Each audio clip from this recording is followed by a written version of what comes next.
हमेशा कॉमेडियन का काम किया है मैंने। ऐसा कि कॉमेडियन में थोड़ा रुचि रही। 1982 से हमारे यहाँ रामलीला की शुरुआत हुई और लोग पसंद भी करते हैं। जब मैं स्टेज में जाता हूँ लोग नाम सुनते ही ताली बजनी शुरू हो जाते हैं कि मेरा हाथ तो फ्रैक्चर है चाचा। कोई बात नहीं, मैंने कहा आपका हाथ फ्रैक्चर है तो मेरा भी पैर फ्रैक्चर कर देता हूँ मैं। ये चीज़ अपने पहली बार देखी है कि वो सिखाता हूँ कि ये बोलो, ऐसा करो। मैं बच्चों को बोलता रहता हूँ कि बेटा तुम जाओ, स्टेज में जाओ, अपने सीखे कोई नहीं आएगा।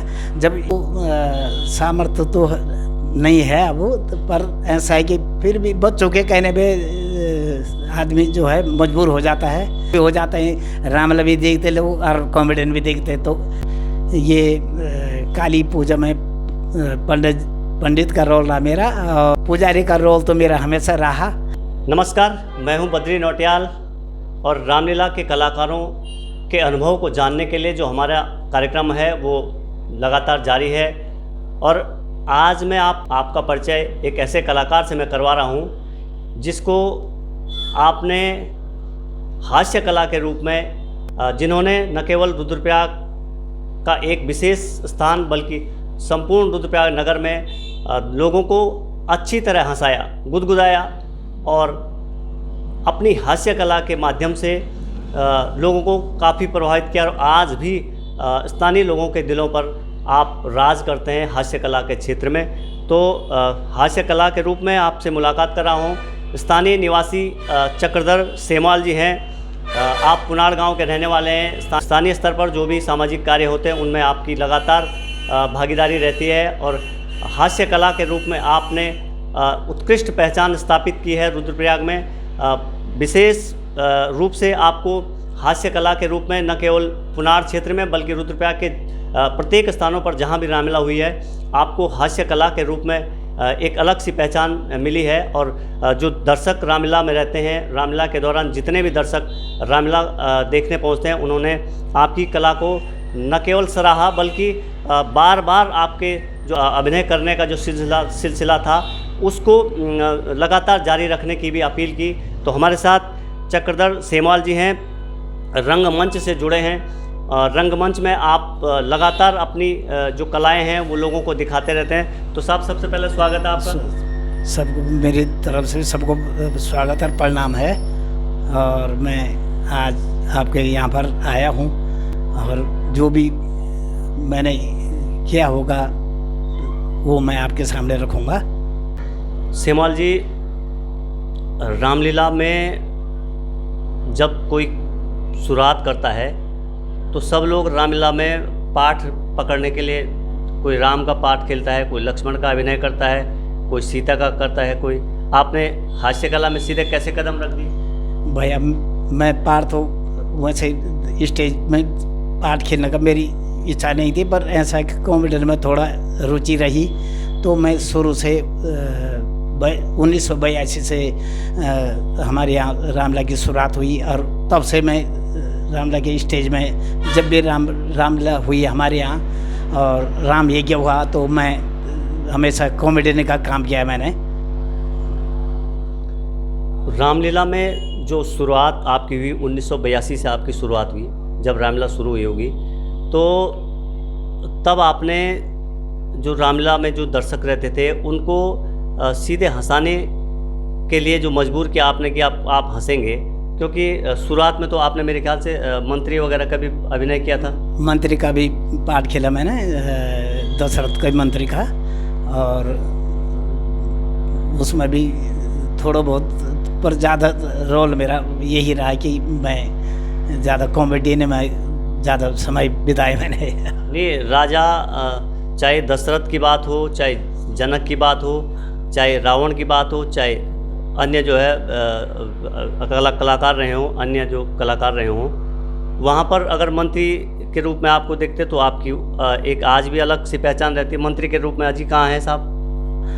बस अब ज़्यादा लोग तो मंत्री के उससे तो नहीं जानते, पर कॉमेडियन के वैसे सारे लोग जो है बहुत प्रसन्न भी होते हैं। और मैं भी बोलता हूँ कि लोगों को ज़्यादा से ज़्यादा खुश रहने की वो करता हूँ मैं।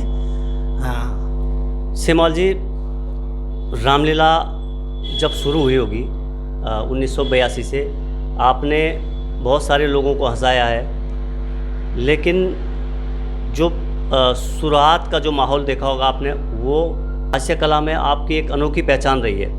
और अब जो है लोग इतने सुविधाओं से, इतने तमाम सुविधाओं के बाद भी अपनी जो स्वाभाविक हंसी होती है वो नहीं हंस पाते। ये सही कहा आपने, जो पहले नेचुरल थी और पोशाक भी नहीं थी, अब तो कई चीज़ें हो गई।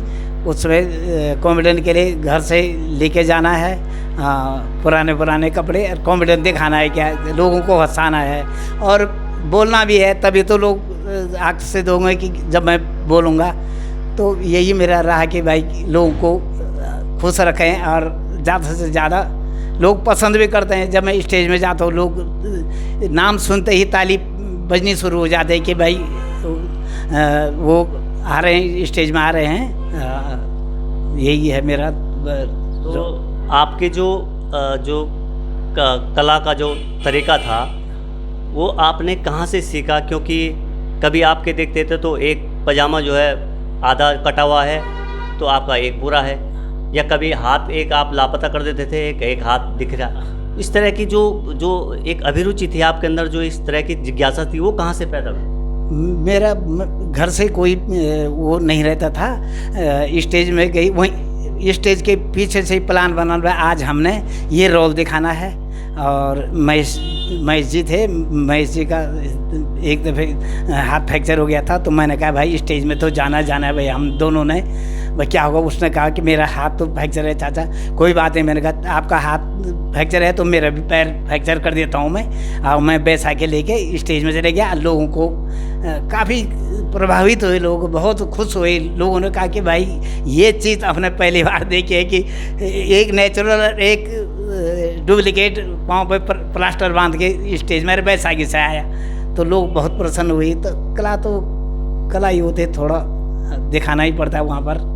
आज भी कला के रूप में आज भी बहुत सारे नए जो लड़के हैं वो भी हास्य कला में काफ़ी कुछ करने का प्रयास करते हैं, लेकिन जो अलग सी जो छवि आप लोगों ने स्थापित की है रुद्रप्रयाग में हास्य कला के रूप में, वो दोबारा कैसे आप जो है इसको बचा पाएंगे? क्योंकि बहुत जो आज के बच्चे हैं उस तरह की कला उनके अंदर नहीं है जिस तरह की आप लोगों ने सीखी और लोगों को हंसाया भी।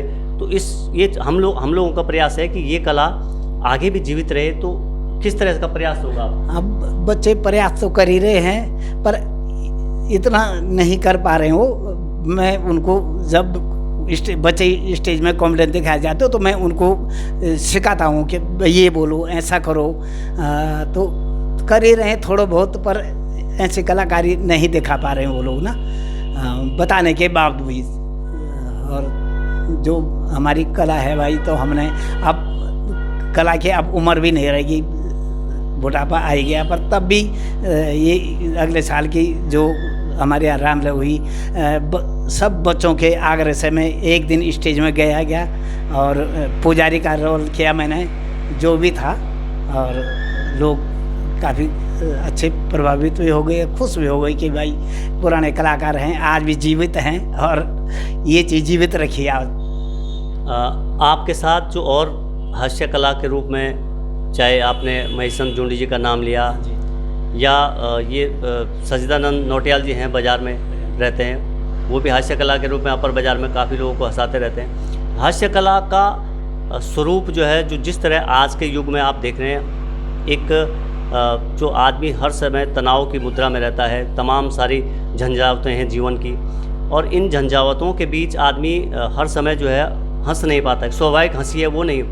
तो आप लोग जो कलाकार हैं, स्थानीय लोग स्तर पर जो हास्य कलाकार हैं, कभी ऐसी योजना नहीं बनाई जा सकती कि आप इस हास्य कला को और बेहतर करके कुछ लोगों को अपनी इस कला को सिखाने का प्रयास करें, ताकि जब तक आप मंचों पर अभिनय कर रहे हैं तब तक तो अलग बात है, लेकिन उसके बाद इसका आगे भी बच्चे अच्छा अभिनय कर सकें। मैं बच्चों को बोलता रहता हूँ कि बेटा तुम जाओ, स्टेज में जाओ, अपने कलाकारी दिखाओ।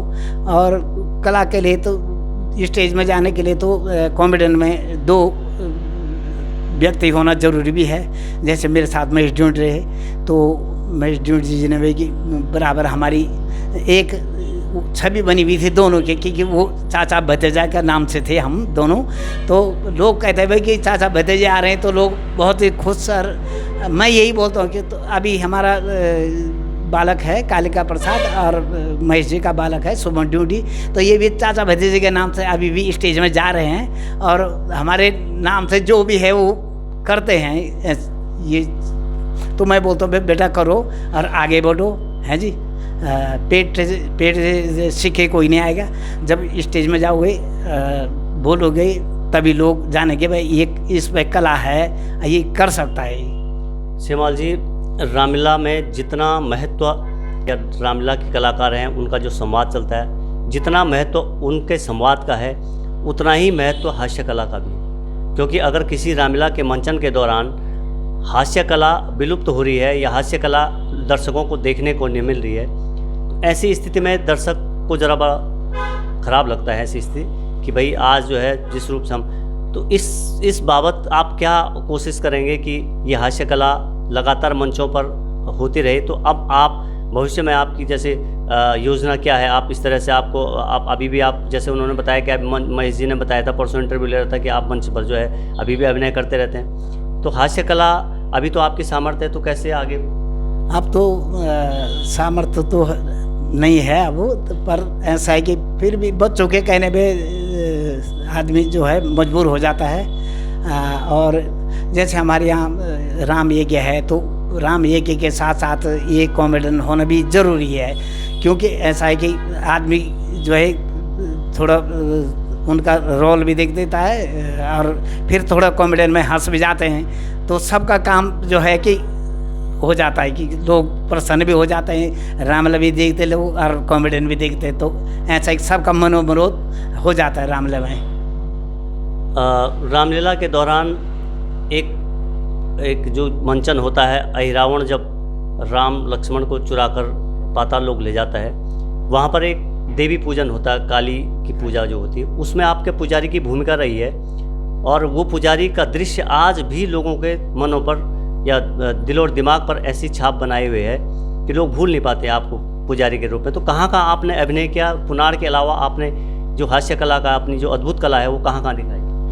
ये काली पूजा में पंडित का रोल रहा मेरा, और जहाँ भी रामलीला हुई, चाहे बाज़ार में हुई, बस अड्डे में और हमारे पुनार में हुई, तो पुजारी का रोल तो मेरा हमेशा रहा।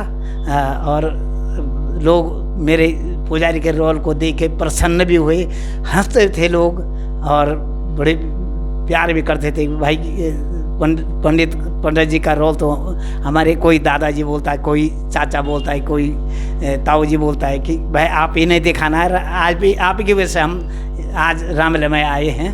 सेमाल जी, जब पूजा होती रहती है और आपके हाथ में घंटी रहती है और जब एक आवाज़ आती देवी की, तो आप इस उम्र में भी इतनी तेज़ कैसे भाग लेते हैं? आप तो बहुत दूर तक भाग लेते हैं। देखो, ये कला दिखाने के लिए कुछ मजबूरी भी होती है, तो सामर्थ्य तो नहीं है, पर जब स्टेज में कपड़े पहन ले और कला दिखानी है तो वहाँ पर घंटी और थैला और माला मोला हाथ में, छाता हाथ में, और तब कला तो दिखाने। जब स्टेज में चले गए तो दौड़ना पड़ता है, गिर भी जाते हैं लोग, तभी हंसते हैं, और अच्छा भी करते तभी लोग हंसते हैं। पिछले दौरान जब रामलीला हो रही थी तो आपकी अभी जिस तरफ से आपने बताया, कितनी उम्र बताई आपने?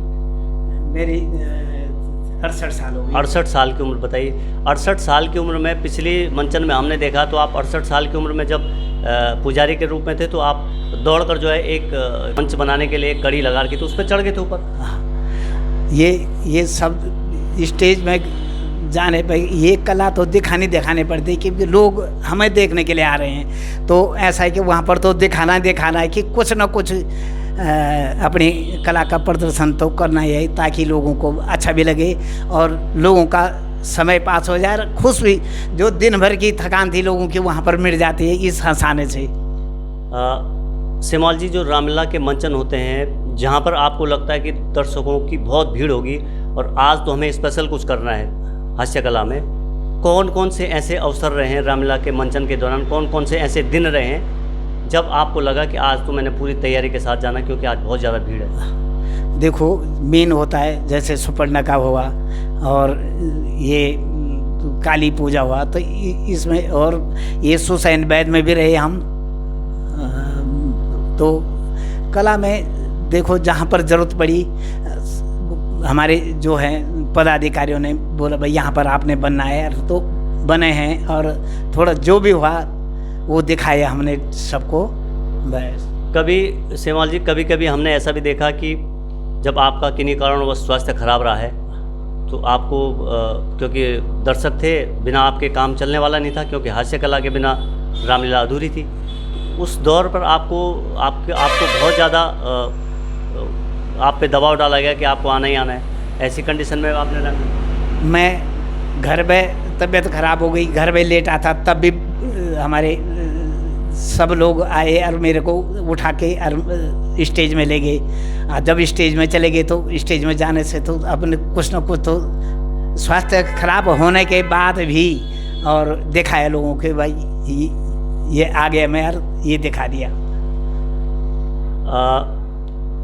अभी आपको अगर हम एक ऐसा माहौल तैयार कर दें कि आपको सपोज़ आप हमारे दर्शकों के बीच बैठे हैं, हम रामलीला के मंच पर बैठे हैं और आप और मेरे बीच एक छोटा सा कॉमेडी का एक सीन होना, तो कैसे प्लान कर देंगे आप, जैसे दर्शक बैठे हैं सामने? तो ये है, ये जब हम मेरे साथी बैठा रहता तो हमारी वार्ता पहले थोड़ा हम पीछे थोड़ा समझाते थे कि भाई इसलिए जाना है, थोड़ा हमने ये करना है, तो वहीं से तब जब शुरुआत हो जाती तो वहीं से हमारी कहानी बननी शुरू हो जाती कि भाई हमने ये दिखाना है। अरे ये ज़्यादा सोच के तो नहीं आते, पर थोड़ा पीछे स्टेज के पीछे थोड़ा अपनी बातें करते हैं और उसके बाद स्टेज में आके उसको तब बढ़ाते रहते हैं, उसको अपनी कला को तब दिखाते रहते हैं।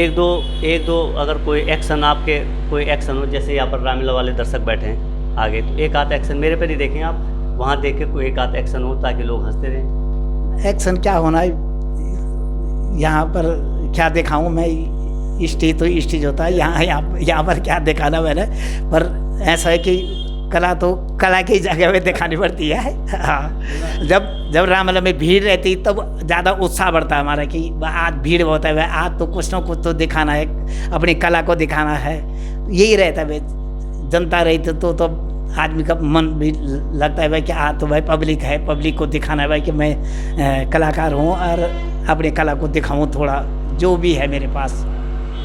सेवाल जी, जब आपने रामलीला शुरुआत के दौर से जब आपने हास्य कला शुरू की होगी, जो आपका प्रारंभिक दौर रहा होगा, शुरुआती दौर जो रहा होगा रामलीला में हास्य कला का, तब से और आज भी आप मंचों पर हास्य कला दिखाते हैं, आपके जीवन में ऐसा कोई क्षण आया जब आपको लगा होगा आज तो मैंने गजब कर दिया, कमाल ढा दिया? खैर ये तो मैं अपने मुंह से कैसे बोलूँ, वो तो जनता बोलती है कि भाई आपने ये अच्छा किया, आज बढ़िया दिखाया। मैं अपने मुंह से तो नहीं बोल सकता हूँ, कलाकार जितने भी करे वो कला कम है उसके लिए, पर ऐसा कि जनता बोलते भाई कि बढ़िया रहा भाई, पीछे स्टेज के पीछे बोलते हैं भाई कि आज बहुत ही बढ़िया रहा, तो जनता बोलती है, हमें तो कुछ नहीं बोला इसमें, मैं तो जैसे था वैसे अब भी हूँ और तब भी था। आपके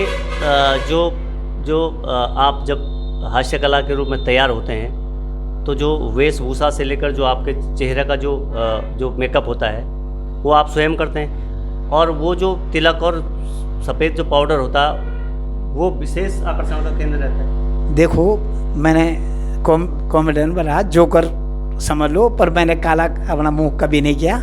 वहाँ पर पाउडर और पिठाई तिलक लगा करके राम के दरबार में गए तो ऐसा है कि हमेशा पाउडर ही लगाया हमने भाई, वो तो हमने ये काला पीला तो कभी लगाया नहीं, और पिठाई ज़रूर लगानी स्टेज में जाना। पिठाई क्या होने वहाँ वो रहता है, लिपस्टिक रहते ही उसी को लगाते हैं बस कला दिखाने के लिए, और अपनी तैयारी खुद करना है, अपने कपड़े खुद घर से ले जाना है, अपनी तैयारी खुद करनी है।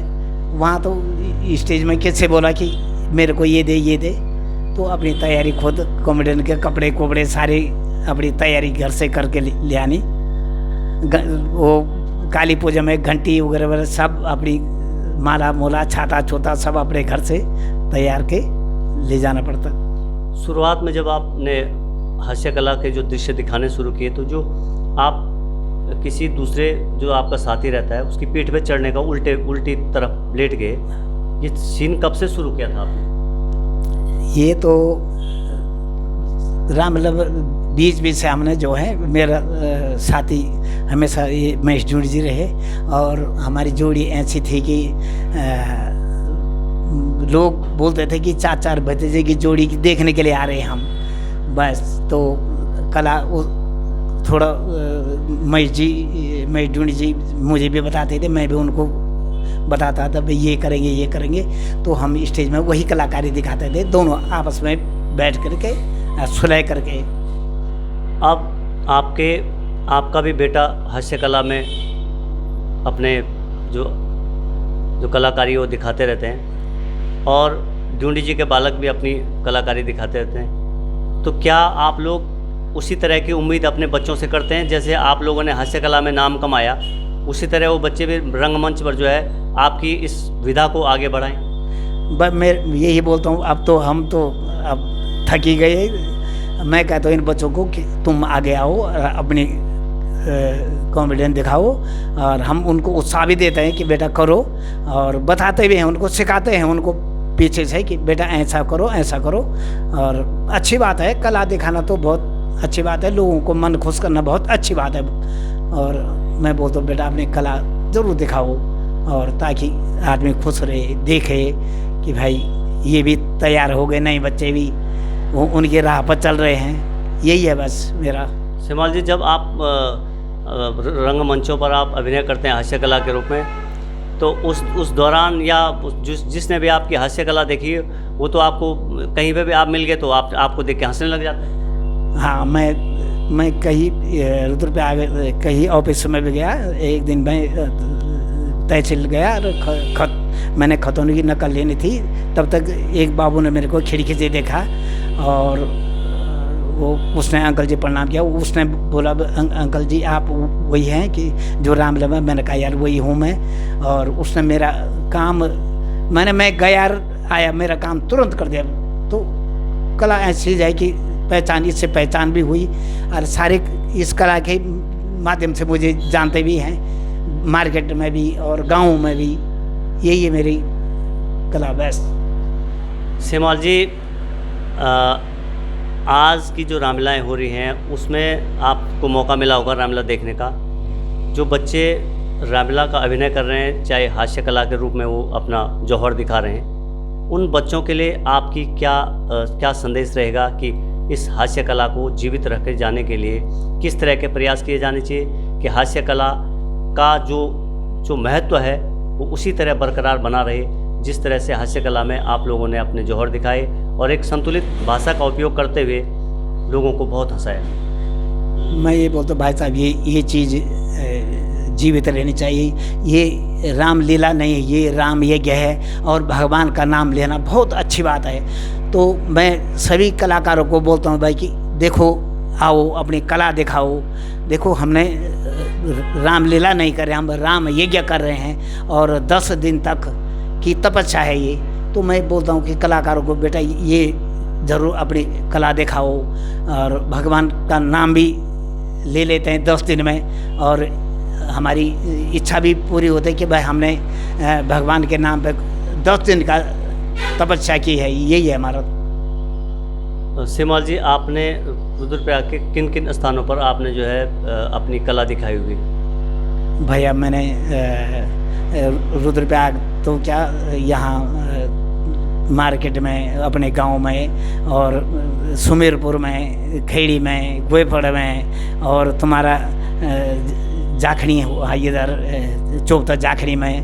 तो कई जगह गए मैं, लोग बहुत प्रसन्न हुए वहाँ भी देख के। पहले तो लोग पहचान नहीं रहे थे, जब उन्होंने कलाकारी देखी तो सब पहचानने लगे, भाई बहुत अच्छा लगा आपके आने से। तो यही है। रामलीला में कुछ पात्र ऐसे होते हैं, कुछ अभिनय करने वाले ऐसे होते हैं जिनको जो अगर अपने लोकल स्तर पर ना मिले तो उनको बाहर से बुलाया जाना पड़ता है। जैसे सूपनखा का अभिनय है, उसको लोग आज की डेट में भी लोग बाहर से ले रहे हैं। हास्य कला के रूप में आपको बाहर भी लोगों ने बुलाया है, भाई आप जो है हमें उस समय कैसा महसूस होता जब आपको लोकल स्तर, स्थानीय स्तर के अलावा बाहर भी आपको बुलाते हैं? देखो मुझे अच्छा लगता है कि लोग इतना चाहते हैं कि भाई आज तो आपने हमारी यहाँ अपनी कला दिखानी है, और कई जगह से आग्रह आते हुए कि आ जाओ हमारे यहाँ। तो तब मजबूरी में कहीं तो जाना ही पड़ता है कि भाई कोई अपने खास रहे तो उनकी वजह से जाना पड़ता है। श्यामल जी, एक सवाल मेरा ये है कि हमारा जो उत्तराखंड है, ये प्रदेश है, ये सांस्कृतिक और धार्मिक परंपराओं की विशिष्ट पहचान रखने वाला प्रदेश है। ऐसे में हमारे जो हास्य कलाकार हैं, तमाम उत्तराखंड में बहुत सारे हास्य कलाकार ऐसे रहे हैं जिन्होंने बहुत प्रसिद्धि हासिल की है, बहुत अच्छा अभिनय उन्होंने किया है, और उनकी हास्य कला न कि उत्तराखंड बल्कि बाहर भी लोगों ने उसकी प्रशंसा की है। क्या उत्तराखंड में हास्य कलाकारों को सरकार की ओर से कुछ प्रयास करने की आवश्यकता है ताकि हमारी हास्य कला, जो उत्तराखंड की एक अद्भुत कला है, वो जीवित रहे? ये आपने बहुत अच्छी बात बोली कि भाई ये स्टेज कलाकार होना बहुत अच्छी बात है, और कॉमेडियन दिखाना तो बहुत ऊंची चीज़ हो गई, क्योंकि ऐसा है कि ये चीज़ें लोग भूल रहे हैं, विलुप्त तो हो रही हैं, और घर का वातावरण सब खो रहे हैं। तो इससे ऐसा है कि पुरानी चीज़ें याद आ जाती हैं कि भाई स्टेज में जाने से नई नई चीज़ें देखने को मिलता है, सीखने को मिलता है। यही है हमारे उसकी ये चीज़ विलुप्त न हो, लोग आएँ और देखें और इसको जीवित रखें, हर जगह रामलीला करें और हर चीज़ का कला दिखाएं जो राम दरबार में होता ही है। अगर आज के बच्चों की बात करें तो गढ़वाली बोलने से थोड़ा परहेज करते हैं। इस तरह की ऐसी स्थिति में जो हमारे आप जो हास्य कला में जो आप शब्दों का इस्तेमाल करते हैं, गढ़वाली शब्द जो ठेठ हमारे ज़माने के शब्द रहते हैं, तो क्या वो बच्चे समझ पाते हैं या फिर सीधे हंसना शुरू कर देते हैं? देखो भाई, जैसे रामलीला में जो कलाकार हैं, जो यहाँ की हमारी मातृभाषा है, उससे जो है कि रामलीला के पाठ खेलने में भी सहूलियत मिलती है, और जो हमारी ये है उत्तराखंड की परंपरा है, उसको याद रखने के लिए मैं तो ज़्यादा से ज़्यादा स्टेज में जो है अपनी भाषा से ज़्यादा बोलता हूँ। कि मैं बोलता हूँ ताकि लोग इस भाषा से प्रभावित हो जाएं कि भाई ये हमारी संस्कृति, हम इसको न भूलें और इसको हमेशा जीवित रखें और याद रखें।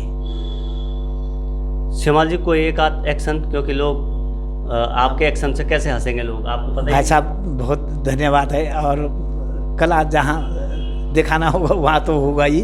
और आपकी बार रामलीला होने वाली है, अब कुछ समय बाद रुद्रप्रयाग में कई जगहों पर रामलीला होगी, तो लोग चाहते हैं कि इस बार आप कई मंचों पर जो है अपनी हास्य कला दिखाएं लोगों को। भाई साहब अब इतनी गुंजाइश नहीं रहेगी। अब मेरे को 70 साल लगने वाले हैं, 2 साल रहेंगे 70 जाने के लिए। अब इतनी दौड़ भाग स्टेज में नहीं हो सकती है।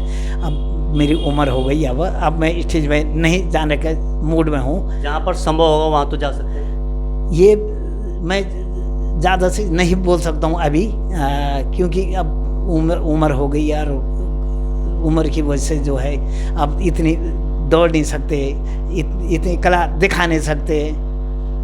श्यामल जी, अंतिम सवाल मेरा आपसे कि आने वाले बच्चे, क्योंकि हमारा जो ये कार्यक्रम चल रहा है, आप शायद आपने और भी वीडियोस देखे होंगे, हमारे तमाम लोगों से हमने बातचीत की, तो हमारा उद्देश्य ये है कि जो हमारे पुराने कलाकार हैं जिन्होंने बहुत कठिन परिस्थितियों में अपनी जो कला का प्रदर्शन किया और इस आयोजन को आज तक लोगों को, आने वाले बच्चों के साथ मिलकर इसको आगे बढ़ा रहे हैं, उन लोगों से बातचीत करना और उनके अनुभव जानना। तो आज आपके अनुभव भी लोगों को मिल रहे हैं, तो जो आज के बच्चे जो रामलीला कर रहे हैं, उन बच्चों के लिए आपका क्या संदेश रहेगा? मेरा ये है कि अपनी ये जो परंपरा है उसको जीवित रखें और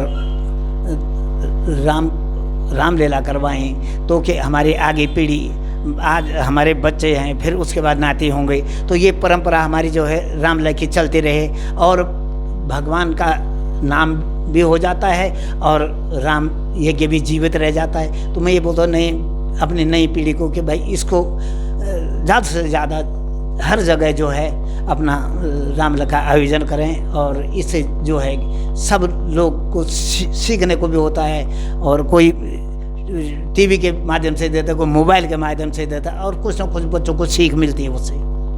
यहाँ पे हमने देखा कुछ लोगों ने बहुत समर्पण के भाव से रामलीला का आयोजन करवाया था, जैसे स्वर्गीय नंद किशोर नौटियाल जी थे, उनका भी रामलीला के प्रति बहुत समर्पण था। स्वर्गीय शांति प्रसाद सेमवाल जी थे, इनका भी बहुत समर्पण रहा है। आपके स्वर्गीय ये संजय ड्यूंडी जी थे, ये भी हास्य कला में आपने देखे होंगे आपसे। इन लोगों ने भी बहुत समर्पण की भावना से रामलीला में वो किया।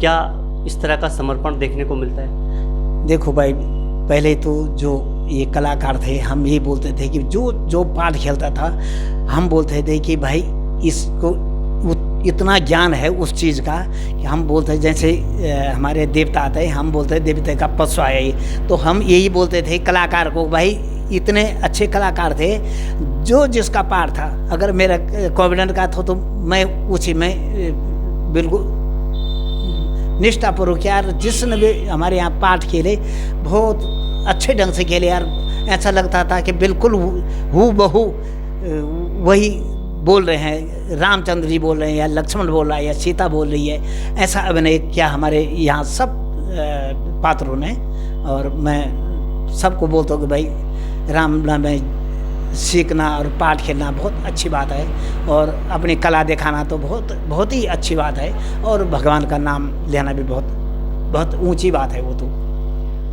तो ये थे हमारे साथ चक्रधर सेमवाल जी, स्थानीय निवासी हैं रुद्रप्रयाग के, हास्य कला में एक अलग सी पहचान रखते हैं। आपने अपने अनुभव हमें बताए, निश्चित तौर पर आने वाली पीढ़ी को उनके अनुभव काम आएंगे, और उन्हें हास्य कला में अपनी भी अलग सी पहचान बनाने में मदद मिलेगी। तो आपका समय देने के लिए धन्यवाद। धन्यवाद भाई जी।